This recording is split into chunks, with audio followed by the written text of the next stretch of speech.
वाक्य रचना के अनिवार्य तत्व हैं। सार्थकता पहला तत्व है। वह वाक्य जो सार्थकता पूर्ण अर्थ देते हैं, फिर चाहे इनमें निरर्थक शब्दों का ही प्रयोग क्यों न किया गया हो। जैसे चलिए चाय साय पी लीजिए।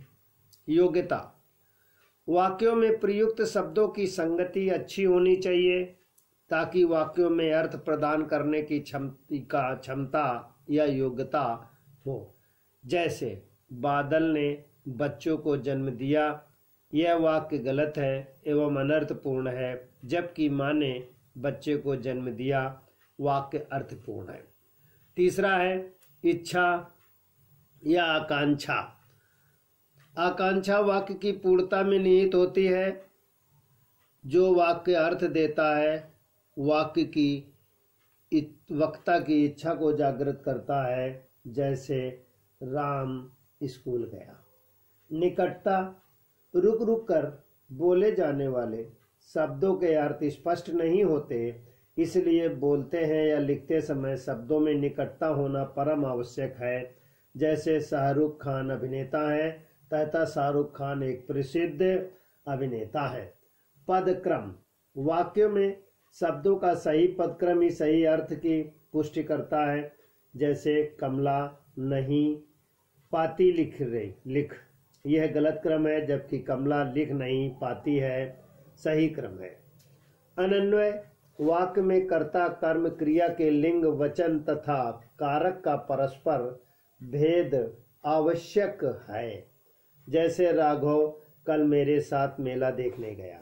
वाक्य के अंग कर्ता और क्रिया के आधार पर वाक्य दो अंग है। नंबर 1 उद्देश्य, दूसरा विधेय। उद्देश्य वाक्य के अंतर्गत जिसके विषय में बताया जा रहा है, अर्थात कर्ता और कर्ता विस्तार जिनके विषय में कुछ कहा जा रहा है, उसे उद्देश्य कहलाता है। जैसे पिताजी ऑफिस जा रहे हैं, मोहन मेला देखने गया। उपर्युक्त वाक्यों में पिताजी और मोहन एक ऐसे शब्द हैं जिनके विषय में कहा जा रहा है, अतः इन दोनों शब्दों को कर्ता कहा जाता है। विधेय उद्देश्य के विषय में जो कुछ कहा जाता है उसे विधेय कहते हैं। विधेय के अंतर्गत क्रिया और कर्म आदि का प्रयोग किया जाता है। जैसे प्रेमा कपड़ों से प्रेम करती है, नितिन फूलों की माला बनाता है। उपर्युक्त वाक्य में कपड़ों से प्रेम करती है तथा माला बनाता है, ये आदि वाक्य विधेय कहलाते हैं। इसके अतिरिक्त कुछ और भी वाक्य दिए जा रहे हैं जो इस प्रकार हैं। उद्देश्य और विधेय जोड़कर वाक्य बनाना है। राघवेंद्र ने सारे कार्य पूर्ण कर लिए हैं। इसमें राघवेंद्र उद्देश्य है और विधेय है सारे कार्य पूर्ण कर लिया है। ऐसे ही दूसरा है रमेश और दिनेश फुटबॉल खेल रहे हैं। मोहिनी अत्यधिक सुंदर लगती है। कमलेश को नौकरी मिल गई है। कार्तिक स्कूल जा रहा है। अध्यापिका कक्षा में पढ़ा रही हैं। डॉक्टर मरीज का इलाज कर रहे हैं। मेरी बहन बहुत होशियार है। बचपन बहुत अच्छा होता है। यह उपन्यास बहुत रोमांचक है। उद्देश्य और विधेय मिलाकर वाक्य विद्यार्थी बनाएंगे। अगला है वाक्य के भेद।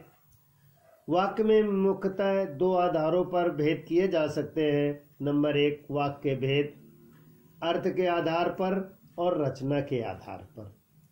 अर्थ के आधार पर ये जो सारणी दी गई है, अर्थ के आधार पर विधानवाचक वाक्य, प्रश्नवाचक वाक्य, निषेधात्मक वाक्य, विस्मयादिवाचक वाक्य, संकेतवाचक वाक्य, आज्ञावाचक वाक्य, संदेहवाचक वाक्य, इच्छावाचक वाक्य।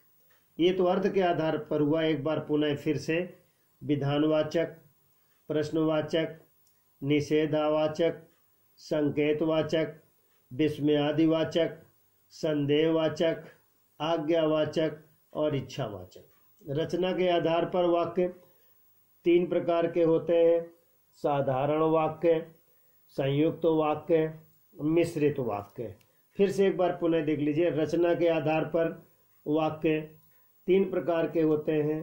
साधारण वाक्य, संयुक्त वाक्य, मिश्रित वाक्य।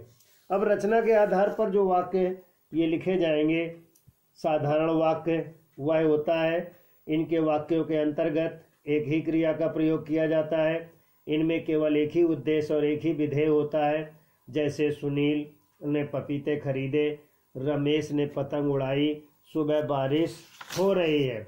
दूसरा है संयुक्त वाक्य। इन वाक्यों के अंतर्गत दो या दो से अधिक वाक्यों को स्वतंत्र रूप से समुच्चय बोधक अव्यय में द्वारा जोड़ा जाता है, जैसे तुम मेरे मित्र हो। तीसरा है मिश्रित वाक्य।